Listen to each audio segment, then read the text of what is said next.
Is it clear now? Is it in the Yep. presentation mode? Yeah. Good to go. Thank you. Alrighty. Okay. Thank you. Thank you, Declan, for the introduction, and a warm welcome to each and every one of you. I thank you for the time that you've given us. So just to give a small note of who Hempel is, Hempel started in 1915 as a coating company in Copenhagen in Denmark, and we have grown into a 1.8 billion euro company. We are very, very strongly present in the Middle East. We have a factory in each and every country in the GCC. We even have a factory in Syria that is still continuing to work. Hempel is owned by the Hempel Foundation. We are not owned by any family, nor are we a public listed company. So the foundation primarily works on providing education to poor children, especially the focus is on girl child education. We ran 2 schools in India. Currently, we run many schools across Latin America and Africa, and also in Asia. All right. So today our discussion is going to be about intumescent coatings. Intumescent coatings are primarily to protect structural steel. So let me share the agenda. We are trying to find out why should we protect steel from fire? What are the types of fire? We will also get into a little bit of how these coatings work, and we will also touch on how to specify and what goes behind. And we will also show a few job references of how a good coating should be done and how a coating should be specified correctly. We don't want mistakes going through as well. The pictures that you will see are primarily from my personal experience and work. These are not from Google Photos or Shutterstock. Okay, so this is a typical fire affected building that you see. So what happens is that when there is a fire, typically the structure collapses internally, and you basically have I'm sorry. Okay, so you basically have the columns not able to take the load, because as the temperature increases, the load carrying capacity reduces, and once that happens, it collapses. Now, when it collapses, it always collapses internally, right? We also have the boundary limit design as well, which ensures that the fire doesn't spread. So most of the time, the structure will collapse internally, and when it collapses internally, it also traps people who are trying to escape. So primarily, the role of the intumescent coating is to give time for people to escape or go away at the time of fire. So primarily, this coating is all about saving lives. It's all about saving lives. But what it would also do, for example, this structure is totally damaged. There's nothing it can be done. The steel is of basically scrap value and nothing more. Even now, if you go, this is in Qatar, right? If you go to the Salwa industrial area, the old industrial area, this structure, the area where the structure is standing now, is an empty ground, and some trucks are standing there. In fact, the new medical warehouse for this company was built, and Hempel provided the fire protection. But what also happens is that the asset is also totally gone. There's nothing much we can do about this asset. Primarily, we are here to save people's lives, and secondary advantage would be to save or protect the asset. Now look at this in contrast to this building, which is the biggest shopping mall in Qatar. There was a severe fire which happened, and I was called the next day. So the fire happened today, so I went in next day, and I was asked to inspect and see what has happened to the structural steel. And as you can see here, the structure is intact. It has not collapsed. It was a major fire. the escalators and the whole internal structure of the mall was badly damaged. But luckily, there was no injury, there was no fatality. As you can see in a close-up picture, you can see that the complete glass is shattered, and you can see that the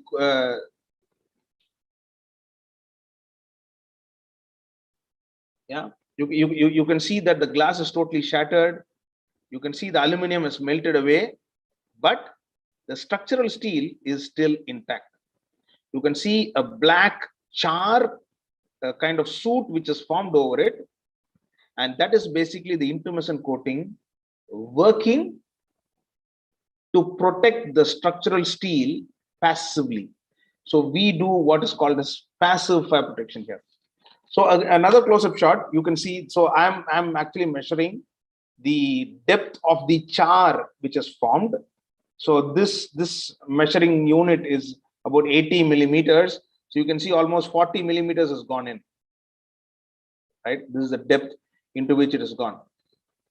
So what has happened is that the top coat has withered, and then you can see the blisters coming through and the coating expanding to prevent additional heat from going in and affecting the structure. You can see this, right? So you've got your primer. This is our primer 17410, and then your intumescent and the top coat. So here you can see that some of the intumescent has started to char, but the remaining intumescent is basically there to protect. And for if additional heat comes in, this would start to char as well. And this char forms an insulating low thermal conductivity foam, thereby protecting the underlying structural steel. Basically, we have two types of fire, right? When it comes to fire, in a civil infrastructure condition, in stadiums, in shopping malls, in hospitals, right, schools, the primary source of the fuel is your upholstery, your cartons, your paper, right? All these basically are the source for the fire. And if you see all this, they are primarily plant-based. Therefore, the fire is called a cellulosic fire. In an oil and gas, in a refinery, in a process industry, what you have is you have the fuel source. It could be diesel, it could be crude, it could be heavy fuel oil, kerosene. And in that situation, there are two types. One, where there is a diesel tank, and that diesel tank will continue to burn until all the diesel is used up. That is what we call as a pool fire. But if there is, say, a petrochemical refinery into which a high pressure feed line is coming through, or an offshore platform where the crude is coming in at high pressure, and when there is fire and at the same time the fuel is coming in at high pressure, we call it a jet fire. Today, the discussion is going to focus on cellulosic fire, where this is the cellulosic fire curve. So within 15 to 20 minutes, you can see that the temperature has gone in excess of 700 and it has reached almost 800 degrees centigrade. Okay. We can discuss about hydrocarbon fire probably in another session. We can talk in detail. The fire moves much faster, it is more rapid, but today our discussion will be focused on cellulosic fire. Cellulosic fire, generally it can be either water based or solvent based cellulosic fire protection system. I will explain where water based coating should be used and where solvent based coating should be used. And if you use a water based coating system, generally the structural steel is located internal up to a maximum of C3 environment as per ISO 12944. If you use a solvent-based intumescent coating, then we can go up to C4. So we will continue and share more details on this. So the whole idea behind the fire protection is to give time, right? As I explained to you earlier, we want to ensure that we save lives and we are also trying to protect the asset.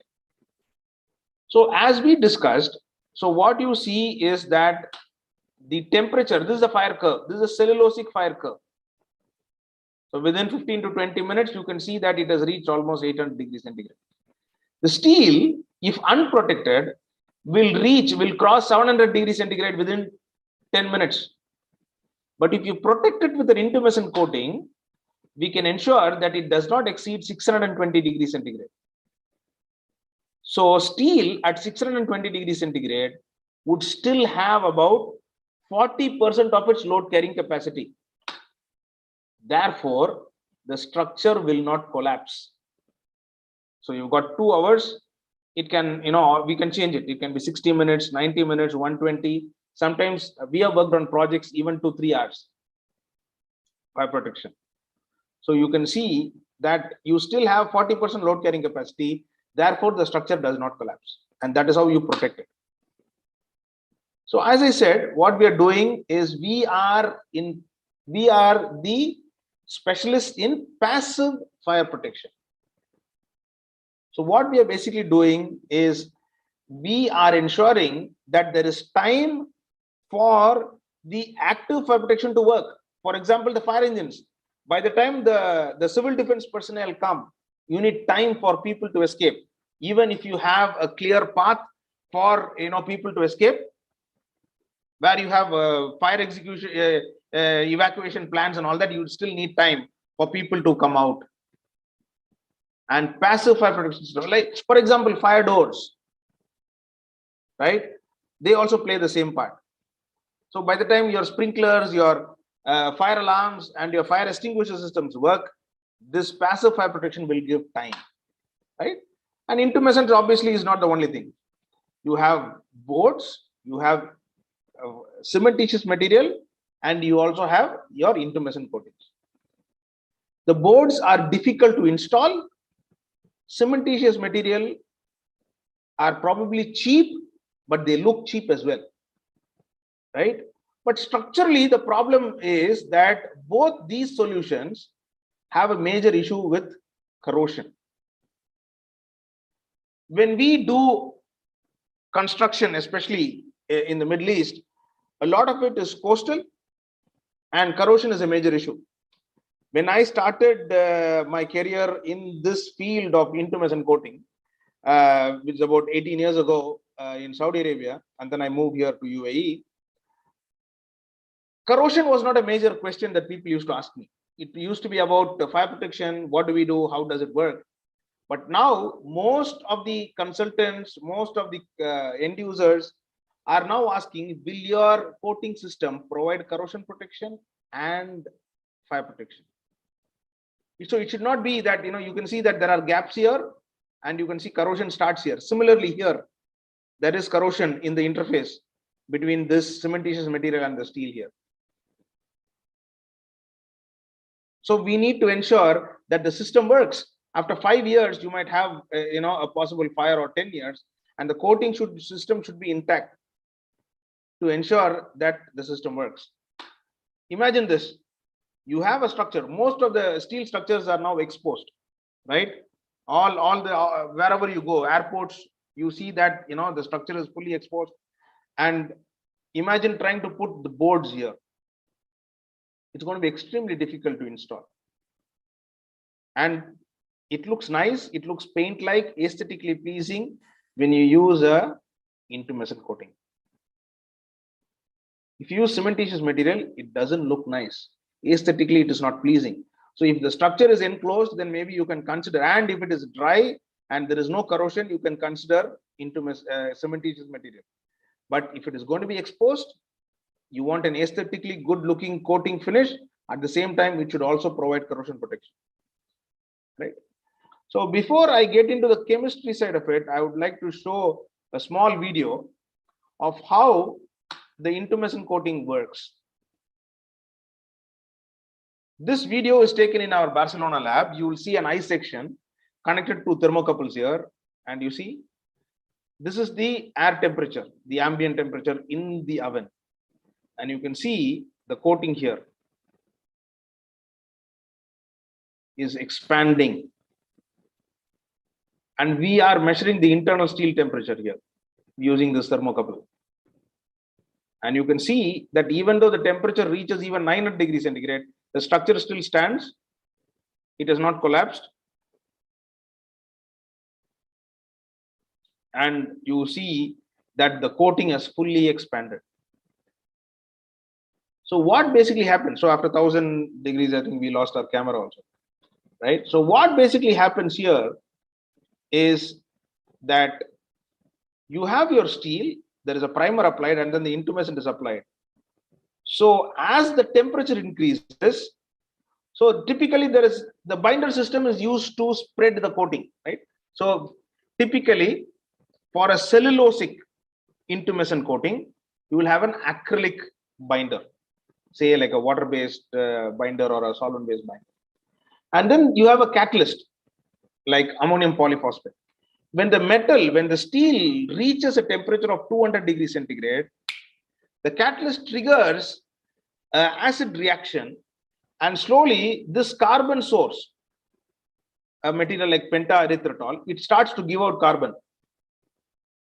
So slowly carbon starts coming out because of this catalyst acid reactions. And this blowing agent, like melamine, it starts to give out small bubbles of inert gas like nitrogen. And this bubble, along with the carbon material, slowly move up. It pushes up and forms an insulating foam. So heat coming in from the outside, the heat coming in from the outside will not go in directly, and it will not go quickly. So it will retard, it will slow down. So this is an insulating foam that is formed.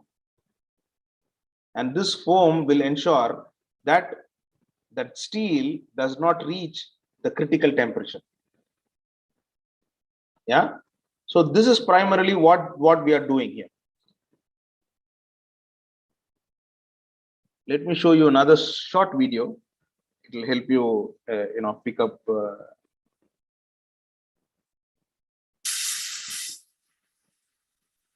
Just watch the intumescent coating applied here on the plate. This is what happens, right? You have heat coming in from the outside on the coating, and just see what happens to the coating. You can see that the coating slowly expands, and the expansion is usually 40 to 60 times its original thickness. If you have applied 1 millimeter thick coating, it will expand to about 40 to 60 millimeters. It is red hot on the outside, but you can still see that the char is a stable char, and it prevents the heat from blowing inside. All right. So this intumescent coating can be applied on any type of structure, whether it is hollow sections such as the circular, square, and rectangular, or any of the open sections. Right? It can be applied. The coating can be applied at the factory or after erection is done. Now let us go and check how we calculate. Right. So when we look at these two steel sections, one is thin, another one is thick. At the time of heat, at the time of fire, what we know is the thinner section will heat up faster than the thicker section. So I need to protect the thinner section with more paint, while the thicker section can receive a lesser coating thickness. We call this as section factor or massivity of steel. So thinner sections and or thicker sections, we design something called as HP by A. It's primarily the heated perimeter. If this, for example, is a column, right? All four sides are exposed to potential fire. So heated perimeter divided by the cross-sectional area. So you get a certain number. Lower the number, lower the thickness. Higher the number, higher the thickness. So if the area is more, that means it is more massive. So your HP by A is smaller. So the thickness you can apply is smaller as well, right? So just a small calculation. As engineers, we like to do this calculation. So this is a four-side exposed column. Okay. So all four sides fire can come. So it is called four-side exposed, and this is the area, right? So the heated perimeter is 1.14 meters. The area, okay, is 0.0053 square meters. You divide the heated perimeter by the area, you get 212. The same section, it's got concrete on top. So that means there is no heat coming in. It's only three-side exposed. So what happens? Your area remains the same, but the perimeter reduces. Therefore, you have a lower number. So in this situation, I can apply slightly less thickness here. I have to apply more thickness here. So unlike your protective coating system where you say 50 microns primer, 100 microns mid coat, 50 microns top coat, no. With intumescent coatings, we have to understand the section details, the section sizes, and then we would be able to tell you what is the coating thickness required. So when you do a specification, what basically happens is, first we need to identify what is the fire duration, the critical temperature. Normally, it is given as 550 degrees centigrade for columns and 620 degrees centigrade for beams with concrete on top, three-side exposed beams with concrete on top. Then we will calculate the section factor. You don't have to do all this. We can do this. We check this, what type of section it is, and what is also important is to know the corrosivity category. This will help determine the type of intumescent that you can use. This is a typical third-party test report, right? We use AP+. So for example, if your section factor is 100 and you want to protect the steel to 120 minutes, you have to apply 1.79 millimeters of coating. The same section, you want to protect it for 1 hour, you can apply only 0.4 millimeters. The same section, you want to protect it for 3 hours, then you do 5 millimeters, 5.08. Okay, so this is a third-party test report, and usually civil defense looks into these and they approve the product to be used. All right. So how do we specify? If the corrosion environment is C1, you can have steel, intumescent, primer, and then intumescent. You know, water-based intumescent. You can give a water-based intumescent such as Optima 500. You don't even need a top coat. If it is C2, you know, it is air conditioned. You know, it is you know, humidity controlled in the Middle East. If you go to Europe, then you talk about heated buildings, correct? So then, if it is only C2, fairly well controlled humidity, then steel, primer, water-based intumescent, and a water-based top coat, a simple acrylic top coat that we use for, you know, our decorating our walls would be good enough. But if it is a C3, the steel is internal, but it is not in the air-conditioned or heated envelope.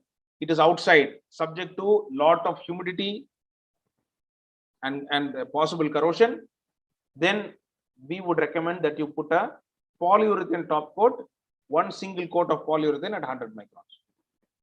If it is in a C4 environment, then you might want to add like a zinc-rich primer, and then you put your intumescent top coat, right? A solvent-based intumescent, and then a top coat. So this is what, right, we do. All right. But what is also important, is to ensure that we apply the correct coating in the correct environment. So what you see here, this is again a large shopping mall in Qatar. Now you will see a lot of Qatar examples because I lived about 7 years in Qatar before I moved back for my second phase of UAE. So you can see that the structure, the steel inside, right? That this is the close-up shot. So the steel, they said, oh, it is internal. Nothing to worry, it's internal. And they applied a water-based intumescent. And you can see that within a year's time, it started to get damaged, because water-based intumescents tend to absorb a lot of moisture. They tend to absorb a lot of moisture. So this is not covered. Okay. So this is a ground level parking. So what happened? All the humidity went in and it started to damage the coating. Even now, if you go there, you will be able to see. Our recommendation was for a solvent-based system. The customer did not accept. They went in with this. And now this place is compromised. If there is a fire, the whole structure is going to collapse because the right coating was not used. So this is what we would say as semi-exposed. If it is fully closed and enclosed, then that's fine. But because it is semi-exposed, you're going to have a problem of humidity coming in, especially in July and August. Another example, which is closer to home, right? So this is in Oman, Salalah Airport. A lot of people say, oh, you know, we applied water-based and then we put a top coat. Not one, but two top coats we applied. It should protect the intumescent underneath. No, it does not protect. You see this? The intumescent is peeling off, and you can see these bubbles coming out, and these are basically on the top coat. You can see that this is a gray top coat, and you can still see that, you know, there are a lot of bubbles coming in. A recent inquiry that we got in Dubai, again they applied water-based intumescent, and you can see there is no corrosion. The primer still seems okay, but you can see that the water-based intumescent starts to fall off.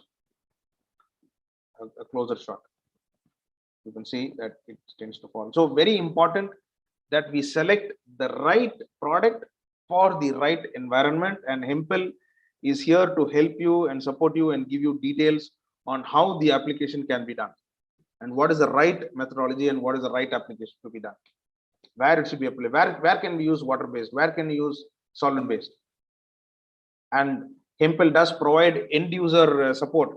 For example, the project that you are currently running, how would you know if it is in a C1, C2, C3, C4 or C5 environment? Hempel can help you with that. We have done several projects where we have gone in and supported because the definition is very, very clear. For example, CX is the worst environment. So the whole world is divided into 6 categories as per ISO 12944. C1 being the least corrosive, probably the hills of Lebanon or a rural place. CX is the offshore platform. So how do you define CX? If you take a piece of metal, carbon steel, and leave it outside, after 1 year, if you come and inspect the loss of metal due to corrosion in 1 annum in 365 days, if it is between 200 to 700 microns, 0.2 to 0.7 millimeters, then it is CX environment. If the corrosion loss of the metal in 1 year is between 80 to 200 microns, it is defined as C5 environment. If it is between 30 to 50 microns metal loss, it is C4 environment. This is how we define corrosion, protection, corrosivity environment. Now, this kind of data is not available for many of our projects here, but Hempel can help you with our expertise. I'm a certified protective coating specialist as well. We can help you using standards such as ISO 9223 to identify the location that your project is currently in and which product can be used where correctly. So now this is a few examples of where we have done. This is in Oman. This is the hospital in Muscat. This is a warehouse in Qatar. This one single warehouse, we used about 225,000 liters of intumescent coating here. This warehouse was being built for the in preparation of the World Cup. Palestinian and Sudanese school, and we've got a lot of other details, lot of other projects that we have done. We have also done many projects in the UAE as well, right? So Hempel, we are doing a lot of work in PFP coatings, and we have new projects, new products coming through. There are several new testings that we provide. For example, lead, right? You want EPDs, right? So we can help you with all those to meet your project requirements. All right. So we can help you with that. So thank you very much. I end my presentation here and would be happy to take any questions if there are.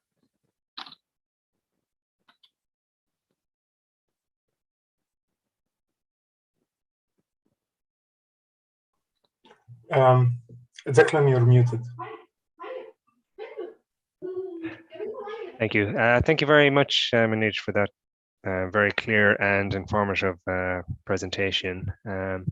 Just if there is any of the attendees, if you have any questions, please feel free to type them into the box. In the meantime, Manoj, I actually have a question that caught my attention in your slides. Being an engineer, I thought that the difference in thickness of intumescent coating between 1 hour and 2 hour fire protection would be just double.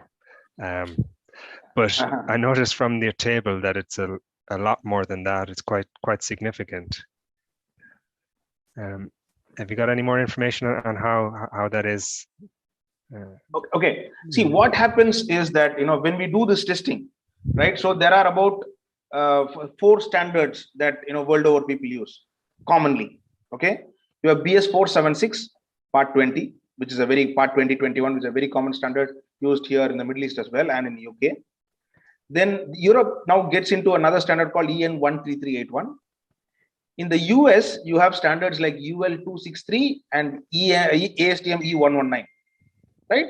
So each one of these standards, what they do is they will apply a certain amount of coating. It goes to the oven. They will connect thermocouples, and then they will measure that for a certain applied thickness, what is the internal temperature. Okay, so this is how we do it.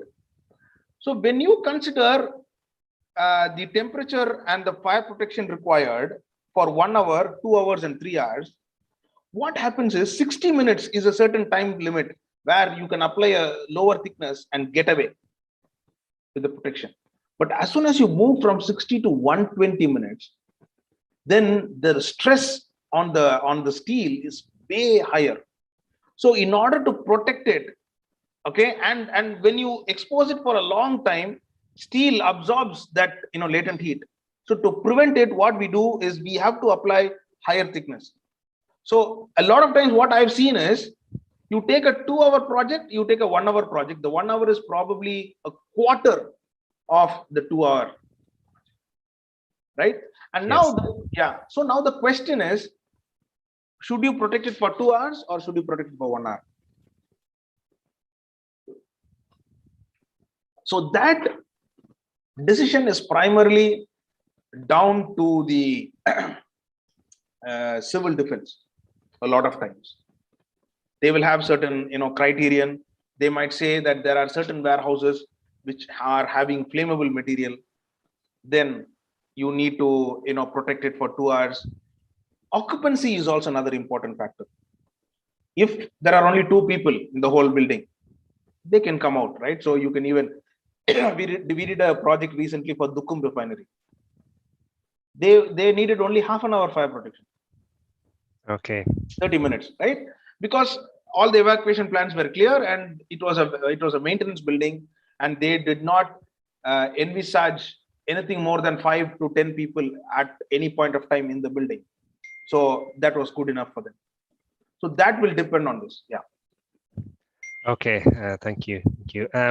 There's a few questions coming in, so we'll take them one by one. So Shapur is asking, can you give any information about the cost and time required to apply? All right, okay. Cost, okay, would be difficult because it depends on the thickness and the size of the steel. But what generally happens is that there are two ways this coating is done. Either the steel fabricator applies the primer and then he applies the intumescent coating and then he ships it to the project sites and erects it. Or what can also happen is the primer is done at the projects, at the yard, and then the material moves, they erect it, and then they put it up, and then they do the coating after the erection is done. So each one has its advantages. When you erect it and then paint it, the manpower and time might be a little more, but the damages are less. But if you do it at the factory and it comes in, the erection damages on the coating is more, and we can do it. A 1 hour project can cost something like 80 dirhams, per square meter, but it will obviously, these are all ballpark figures I'm giving you. A 2 hour could be closer to 200 dirhams as well. If this is between 50 to 80, that could be from 150 to 200. And what also happens is that so 1 hour project can be done faster. A 2 hour would be taking more time because you have to build higher thickness. But what is also important is to understand the top coat. Hempel requires only 1 top coat. Other leading manufacturers might need 2 top coats, so it takes more time. So these are all different nuances that might affect it. But I'm sure we can fit it within the overall project time frame. It can be done. Okay, thank you. The next question is from Yaswant. Just how does the exposed area of the fire, how does that decide the thickness? Like whatever the exposed area, the impact of the flame would be the same. Is it? Okay. So I think what he's also talking about is 3-sided and 4-sided, right? So and we know that steel conducts. So what is a big deal, right? What is the difference? But what we are looking at here is the impact which happens. So if it is a 3-sided beam with concrete on top, so what happens is not only does the concrete prevent heat coming in from to one side, but yes, heat is coming in from the bottom and the 3 sides, but the concrete also acts like a heat sink. So because of which you can slightly increase your critical temperature or your failure temperature. So a column which is 4-sided column, you will protect it to 550 degrees centigrade using prescriptive method. But a beam which is 3-sided exposed with concrete on top, very clearly, with concrete on top, you will then protect it to 620 degrees centigrade. If it is not concrete and if it is just open or metal, thin roofing sheet, then you need to protect it for 4 sides. And what Yashwant says is correct. But if it's got concrete, then it acts as a heat sink. Okay. And the next question from Ahmed. What's the difference in the cost between intumescent coating and cementitious material? I guess that's the spray-on one. All right. Okay. See, comparing these two are like apples and oranges. All right. So each one has its place. So if you are in a dry area, if it is not exposed, or IKEA car park, they don't care. Even if it is exposed, they don't really care about how the finish looks, right? There cementitious can be used, but in areas where it is exposed, you will still go with it. What I have seen is it ranges between 50 to 80% of the intumescent cost, the cementitious. But that is because in the Middle East we still have cheap labor coming in from Asia and Africa. If you go to Europe, for example, this difference is not as much. In fact, sometimes cementitious material is costlier because it is very, very labor intensive, and it is very difficult to apply and then remove. The removal itself is very, very time consuming and costly. So that's how the economics play. Okay, thank you. And another question: what's the typical lifespan and general O&M strategy at the end of the first the first lifespan? All right, okay. Generally, these are reactive coatings. So as long as the coating is intact and without any mechanical damage, nothing is going to happen. It's not like after 10 years, you have to recoat it. No, it doesn't happen like that. In fact, there are, if it is like a controlled environment internally, we even give lifetime warranties, right? Durability, we say, as long as the structure is safe and, sound, our coating will work. There's absolutely no problem. It's only when, there are externals. So I have been in this field, as I said, for about 18 years. I have not come across any project where I have had to recoat it because, it is damaged or it is not effective. If there is a fire accident, then yes, you have to blast clean and then recoat it. That's a totally different scenario. Okay. And the next question from Sama, how does strength design, like any reserve capacity, how does that affect the thickness of the paint? Okay, that's a great question. In fact, I wanted to touch it up in a thing. Hempel, we do a lot of work on fire design. Probably, if there is another opportunity, I will get our structural engineer, who's a chartered engineer, and he's also a member of the Institute of Fire Engineers, who can come and give a talk purely on fire design. Okay, how we can calculate limit state design at the time of fire, where we can use EN 1993, BS 5950 standards, and how we can do.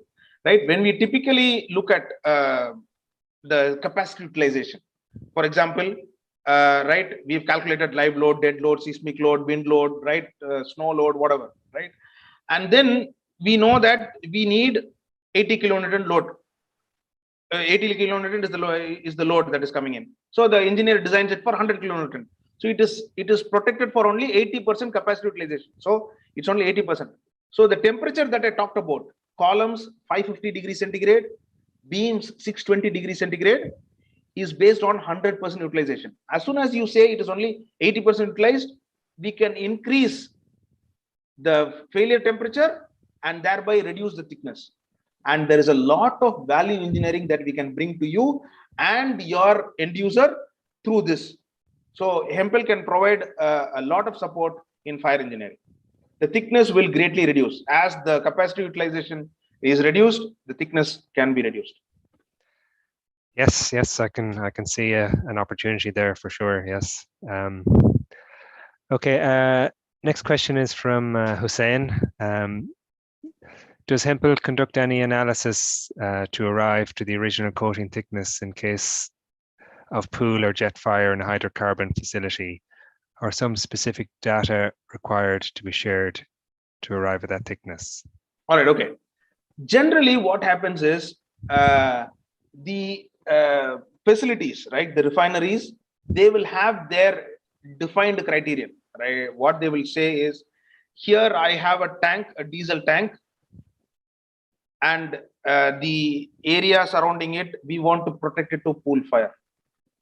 But there might be a process pipeline coming in, and there you need jet fire protection. Sometimes the refinery would also say that within a certain vicinity, I need pool fire protection for 2 hours and jet fire protection for 1 hour. So based on the loss prevention, people working, they will define these criterion. Normally, a coating supplier is not asked to evaluate this. We might be able to suggest something, but these are already preset, either based on the API, American Petroleum Institute standards, or the experience of the refinery themselves. For example, ADNOC, they will simply say, even if it is pool fire, they will not say, they will say 2 hours pool fire, 1 hour jet fire. They want combination. But somebody might say, I just want pool fire protection because I don't have anything pressurized here. And if it is offshore, you definitely have to go with the jet fire protection system.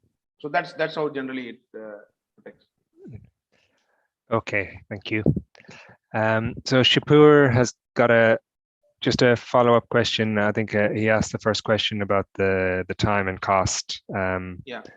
And we touched on the cost, but as regards the time, like to install these coatings, either in the factory or during construction. Yeah. All right. See, the time again, it depends on how many people are employed and how things get done. I was showing you the picture of the warehouse where we applied 225,000 liters, a large warehouse where we applied. I think the whole coating was we completed the project in 45 days time, right? And you can again, it can go up or come down depending on the number of people. For example, there are certain projects. I think recently there was a vaccine center in Abu Dhabi. I think they employed like 12 crews. I was like, my gosh, they were painting over each other kind of thing. But it was a vaccine center, so it had to be, done. Started quickly. So, and that was done, very, very quickly. It was a large vaccine center in Abu Dhabi, and it was done quickly, right? So that depends on, the number of crews that you employ, and we can get it done. Okay. I think that's all the questions in the chat box, but there's one or two things I wanted to just maybe bring up for discussion. There was a couple of photographs there with where the water-based intumescent coating was used in an external environment, and I guess the alternative to that is an oil-based coating, is it? Yeah. So, is there any disadvantages to the oil-based coating? Okay. Yeah. See, the solvent-based coating, probably that is also another topic that we could discuss in length. Durability of intumescent coatings. I recently presented a paper in a NACE conference. Now NACE is called AMPP now, called FireCore, and I'll be more than happy to share with you, because that is also an area, because corrosion is coming in, very, very strongly now. Yes. The water-based intumescent and solvent-based, if you compare, the solvent-based gives better durability, and normally with that comes the higher cost, right? But when you consider the lifetime, definitely, right, the solvent-based is worth the money, number one. Number two, in a Middle Eastern environment where the temperatures are very high, the solvent-based coating usually takes a little longer to finish the coating application because, the solvent, because all these coatings are what we call as physically drying. The solvent or the water has to evaporate from the film for it to dry. So it takes a little longer.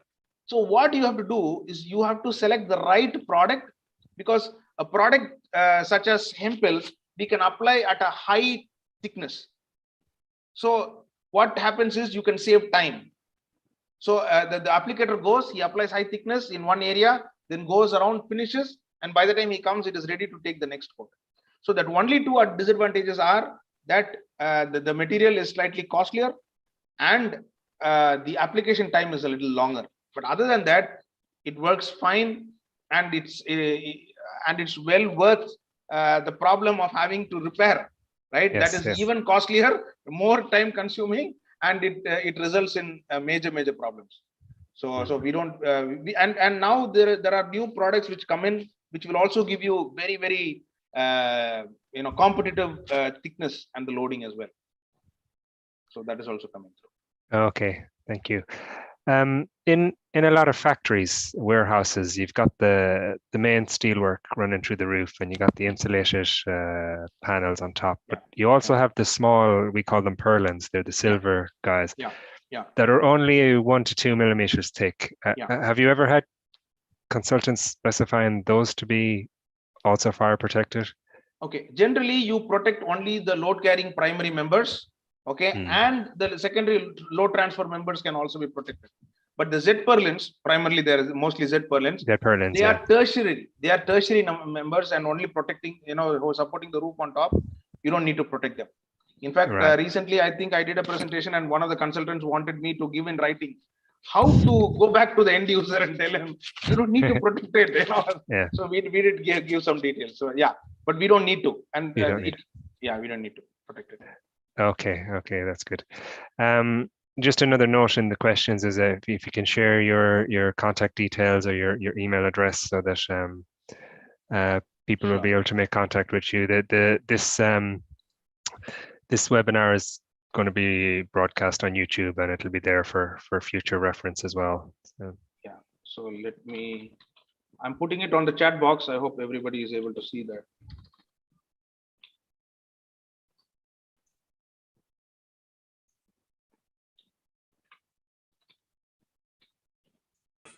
mobile number. Yeah, I guess I will have to reshare it again to everyone. Okay. Okay. All right. Okay. Thank you very much.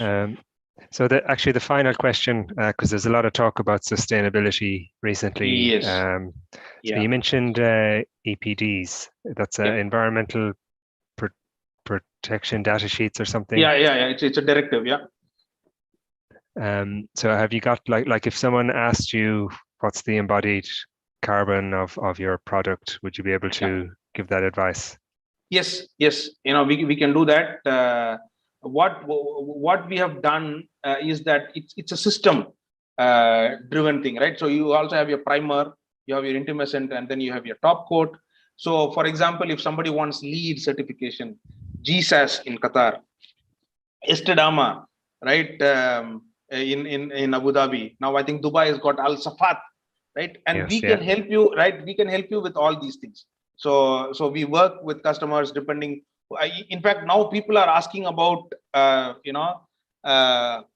indoor comfort, right? That's a new standard people are coming in with, right? Yes, and they want to measure what is your emission at day 3, what is your emission at day 28, day 14, and they want to know how these things work. So we at Hempel, we can provide a lot of details.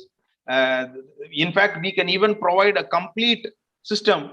If it is totally internal, we can go with a primer, which is normally applied at the factory, then a water-based intumescent, and we can even provide a water-based polyurethane. It will have less than 50 grams or 60 grams per liter as the VOC, and we'll be compliant right through and through. And especially for projects where you're going to do application at site, these things definitely help. VOC and environmental protection is a major thing. Yes. Okay. I think that's all the questions answered, and very good timing actually. So thanks again, Manoj, for taking the time to let us know all about your products. It was very informative. So just to note to everyone, keep an eye out for our April CPD session. Just to have a look on LinkedIn or our social media.